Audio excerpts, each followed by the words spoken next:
Hello, Studio 108 community. Thanks for popping in with us. Thanks for following. I'm here today with Leah Rachelle. And Leah has been talking to me about muscle and the importance of muscle, the importance of muscle when we age, what to eat, what kind of exercises are helpful. And I really have learned a lot from you, Leah.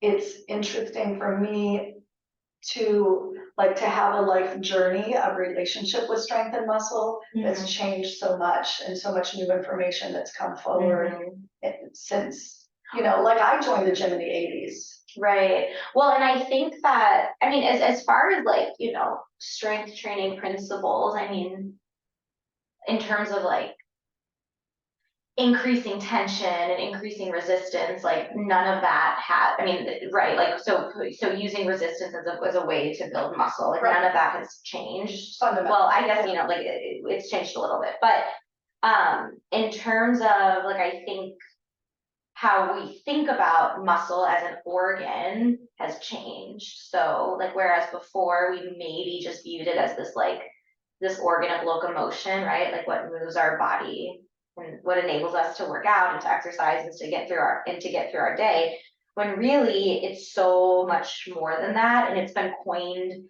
the organ of longevity. And what muscle is actually our metabolic currency. So it's the largest site for glucose disposal. Okay, so when it helps, so the more muscle we have, the more insulin sensitive we're going to be. Kind of the more the more we're better able to handle metabolizing sugars and processing our food. So you're talking about muscle as an organ that supports metabolism, 100%, energy production, and all of the chronic illnesses that come from metabolic regulation. So we're thinking about diabetes, cardiovascular disease, Alzheimer's, all of these are issues of metabolic regulation. Muscle, the more muscle you have, that's going to support you not developing these chronic diseases. And I think that maybe in the past there was this hyper focus on how much fat you have on your body, and we've been focusing on losing fat, when really maybe the focus all along should have been on building muscle, or at least equally on building muscle. Balanced understanding of how muscle contributes to well-being too. So it's really a whole another layer of the conversation of how important movement is. Oh, 100%. An active lifestyle. So one of the doctors that I followed, one of the functional medicine doctors that I followed when I was kind of researching for this, says that exercise is more important in bringing the body back in homeostasis than any other activity you can do at any decade of your life. When we contract a muscle, we release myokines, which are anti-inflammatory. And you think about most diseases that we're talking about, have an inflammatory, a chronic inflammatory basis, right? Yeah. So just contracting your muscles, supports inflammation. People being sensitive to sugar and having issues regulating their blood glucose is one of the biggest issues that we see across the board, kind of underlying these chronic diseases that so many of us struggle with. And again, muscle is going to help support that. There is so much research that points to the positive impacts of exercise as a treatment for multiple diseases, depression, diabetes. 100%. It's such a powerful tool. So it's not just exercise because it releases the chemicals from the endorphins in your brain. It actually helps your whole system physically regulate itself. And there's cardiovascular and endurance type of exercises, which you're working your heart, and I think that that was often like, you know, kind of placed up on the higher, as being like the type of exercise that you want to do because the focus was fat loss, when really there's this whole other category of resistance training. And resistance training refers to anything that is going to load and put tension on a muscle and work that muscle to fatigue. And sometimes, you know, there's all kinds of like information out there where people will say like Pilates isn't, you know, isn't the same thing as strength training, or Pilates, you know, isn't as effective as a form of resistance training, which yes and no. Like if you're just taking like a regular standard Pilates class and you're not working to fatigue and you don't feel super challenged, then no, you're not going to be building muscle or having the metabolic impacts you would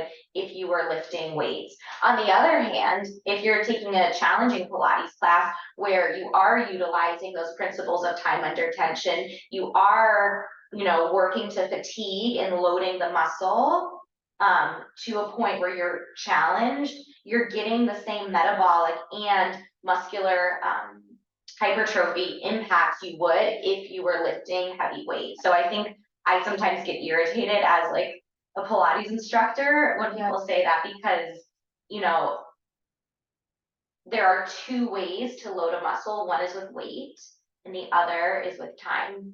And both of those are forms of resistance training. So we have to be really careful when we say, you can tell, I can talk about this forever. We say like lifting weights is the only way to build muscle.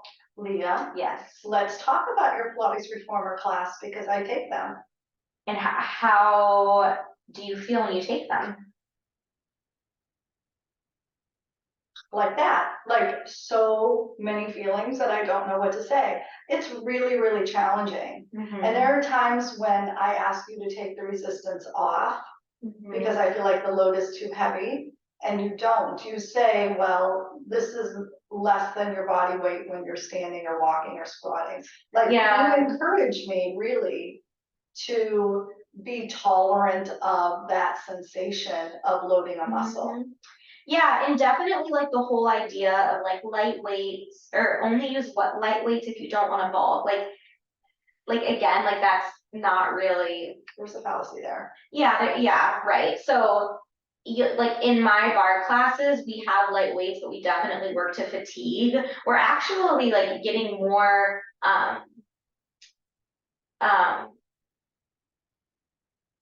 why did I just say the word and now I lost it? Hypertrophy? Yes. Yeah, okay.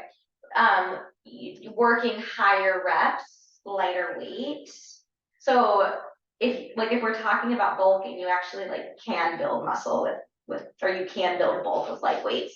But that being said, you know, we do want workouts to be challenging. We do want you to feel the tension, to feel the resistance.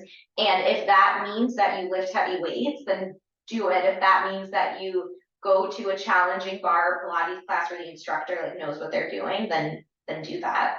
Yeah.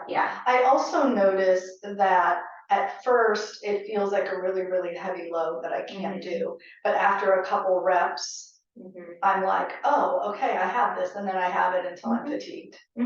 So it's like even interesting to me, kind of. Yeah, we can definitely lift more than we think that we can, especially if we're talking about like what are like 1 rep maxes. You know, that's a really challenging 1 rep. You're not meant to do any more than that, but like, hello, you can lift a ton of weight. Gotcha. Yeah, your legs are strong. Yeah. There's some psychology there too. Well, perceiving yourself as strong. Yeah, and then there's some brainwashing that like, you know, girls are, you know, just run and do crunches and lift light weights. What do you weigh? How many calories did you burn? Yeah. Like none of that can the muscle load be on your iWatch? Like, I don't think so. I think people are mostly counting calories that they lost or heart rate. Yeah. So, okay. So how or why does age impact this? So as we age, so when we're young, right, we have you know, we have growth hormone, we have testosterone, we have all of these things running through our blood that helps us maintain muscle. And then as we age, we get something called anabolic resistance. So the amount of protein that you need to eat above 40 is going to be much higher than what you need to eat when you're under 40, or the amount of, so there are two ways to build muscle. One is through dietary protein and the other is through resistance training. So either your protein your protein intake has to increase as you get older, or your resistance training has to increase, which for most of us, it makes more sense to increase protein because that's going to be like dietary protein, because you know, we can only work out so much a day and there's other, like we can also overwork out. So, But yeah, a little bit of each, being mindful about your protein and then being sure that you load your muscles. for sure. And, you know, muscles are our, you know, they help us move around and function and stabilize us as we age as well. The more muscle you have on your body, the less mortality is associated with less mortality. So, I mean, it's really important for anti-aging. We're laughing because I fell last week. Mm-hmm. And it's like this family joke of when I have fallen because it's kind of funny to my kids when I fall. Well, the context is that we were on a backpacking trek in Peru, and on day like 4 or 5, you just fell. You just went down. And I was mortified, because there were 3 really hot German boys on this trip that I was trying to flirt with the whole time. And she embarrassed me so much by falling the way she did. And ever since then, we like to remind her about it. And she fell again last week. So yeah, I'm gonna keep coming to Pilates because I think Pilates offers me some. I know we're not talking about balance and stabilizing, but stabilization is really important as you age too. And so fair, and that's going to give me some of that experience, but also loading my muscle groups and totally loading muscles. And if you're working, you know, with a personal trainer and doing like a well-rounded resistance training program, like they should be having you doing balance, doing like rotations, doing like working in all planes of motion. You know, the other thing that we want to think about is that a lot of our hormones are regulated by muscle. So when your muscle, when you lose muscle, right? So when your muscle mass decreases, the stress hormone cortisol actually goes up, and then your growth hormone goes down. So another reason why it's important to maintain high, like, you know, a level of muscle mass, especially as you age. Right. Like I belong to gyms since the 80s, and I will say that most of the women in my generation, we were culturalized to count calories, to eat salads. A lot of vegan conversation. A lot of people will eat a vegan diet for a lot of different reasons. But I will say that a portion of the people in my generation that went to vegan is because it was fewer calories than the meat proteins, and the priority in that cultural conversation was low body fat, and that whole like skinny thing. So yeah, it's nice to see the appreciation for muscle and the girls like building muscle now and being like feeling fit, like strong is fit. That's really a really nice change in the conversation. But when you talk about like aging and the over 40 thing and the need for more protein, and then for like me falling, like this whole conversation where like how can I just like want to point out how of my generation we need to like shake off some of those old beliefs in order to be healthy in this new portion of our lives. Totally. And it's really like about like we need protein because it's the building block of our skin, our neurotransmitters. It's a precursor for all of our hormones. Like we need protein, and we also need all the micronutrients that come from eating a colorful diet. Like we need nutrients. So it's not about eating as little as possible. And if anything, that's not even the most effective strategy for maintaining a healthy metabolism. It's really making sure that you're eating the right types of foods, the right amounts at the right time, but not necessarily like under eating or counting calories. Right. Like it's, you know, so much more complex than that.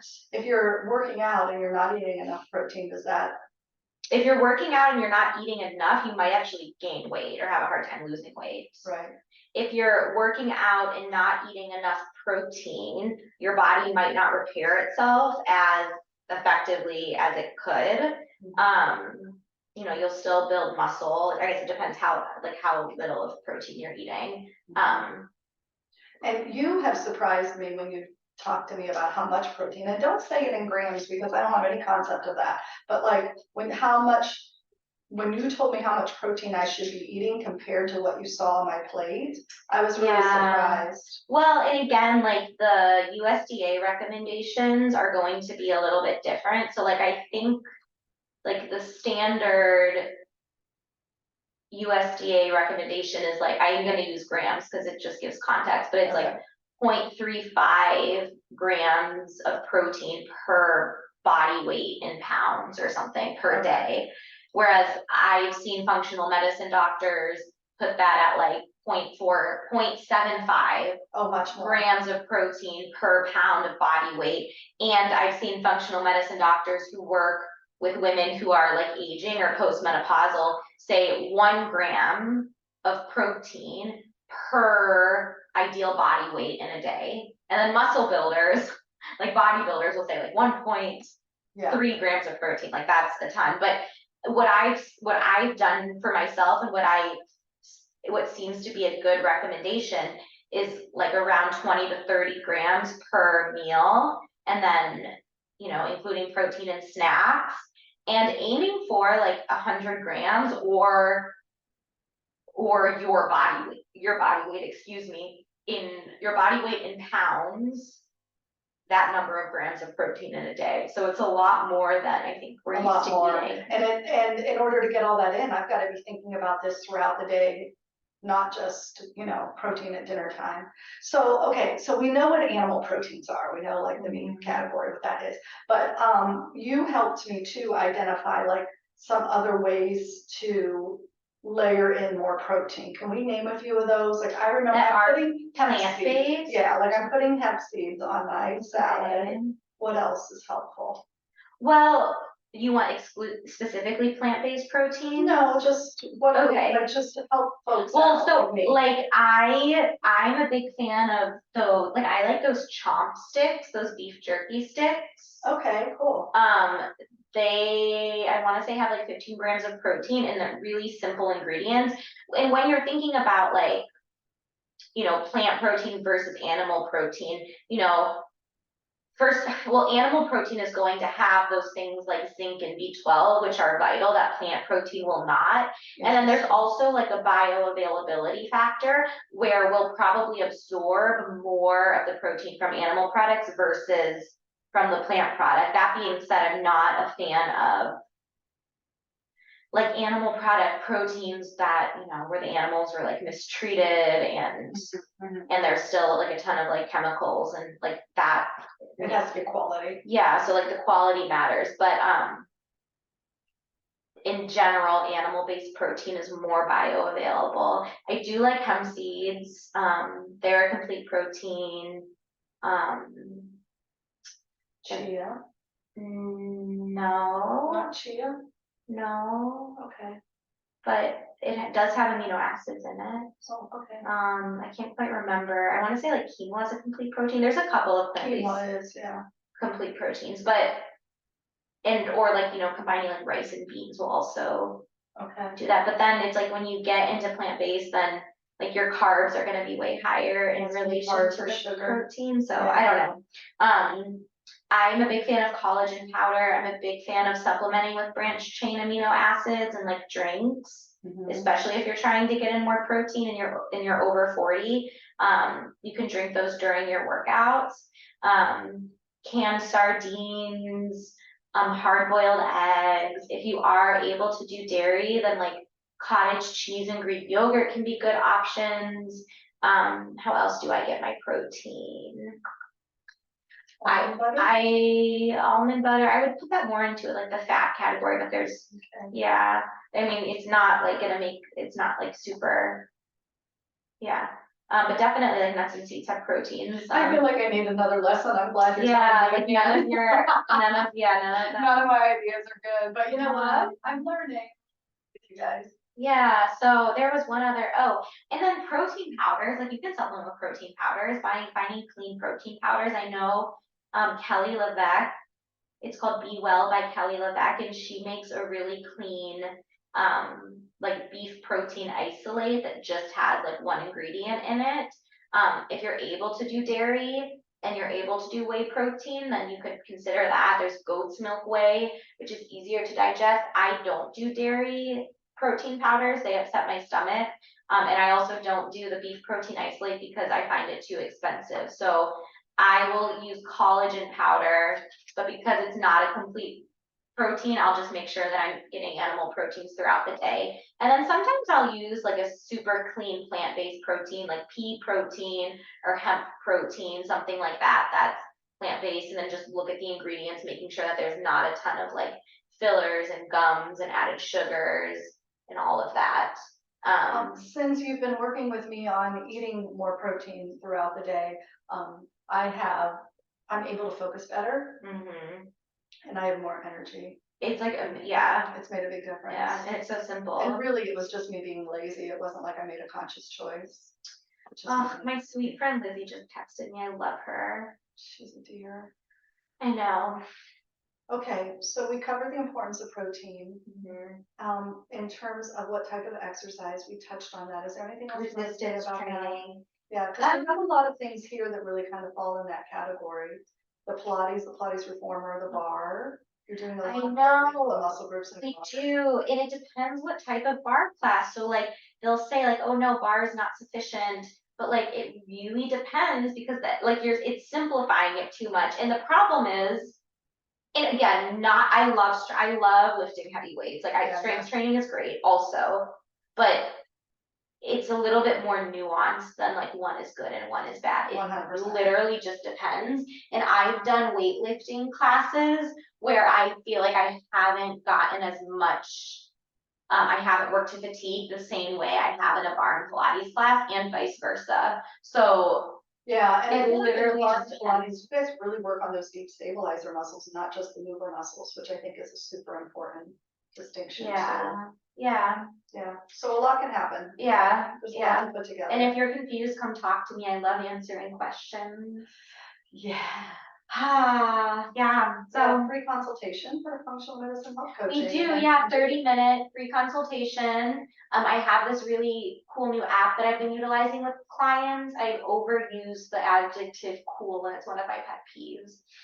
But it's cool still. Well, so I've been utilizing this new app with clients, and I'm loving the functional medicine health coaching. So if you are looking for more accountability, more support, someone to help you address like emotional reasons why you may be reaching for certain things or having a difficult time following what you know to be a healthy meal plan, or if you want more support and guidance on how to get more protein in your diet, please talk to me because it really has been like a delight for me to do this, and it makes me really happy. So yeah. And muscle is medicine. And muscle is medicine. Build muscle. Yeah, prioritize it.